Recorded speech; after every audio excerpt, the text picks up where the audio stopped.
Though guys yung version 1 nito, top 1, top 2 ko yata sa best budget shoes of 2023. So, ibang level yun guys. Ito mukhang pasok na naman sa top 5 to for sure. Lalong-lalo na sa itsura niya. No? Unique, walang pinaggayahan. Simple lang din naman kahit papano yung shape niya. Premium materials po. Ginampak din ng 361 degree high-tech nilang technology. Nilagay na nila lahat dito. Yung uppers po na ginamit dito, tinatawag nilang twist brown upper material.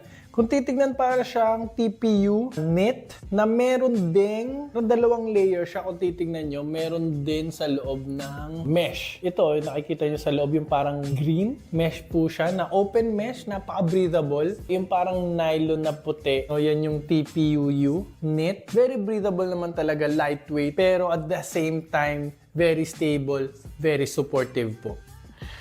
Sana all.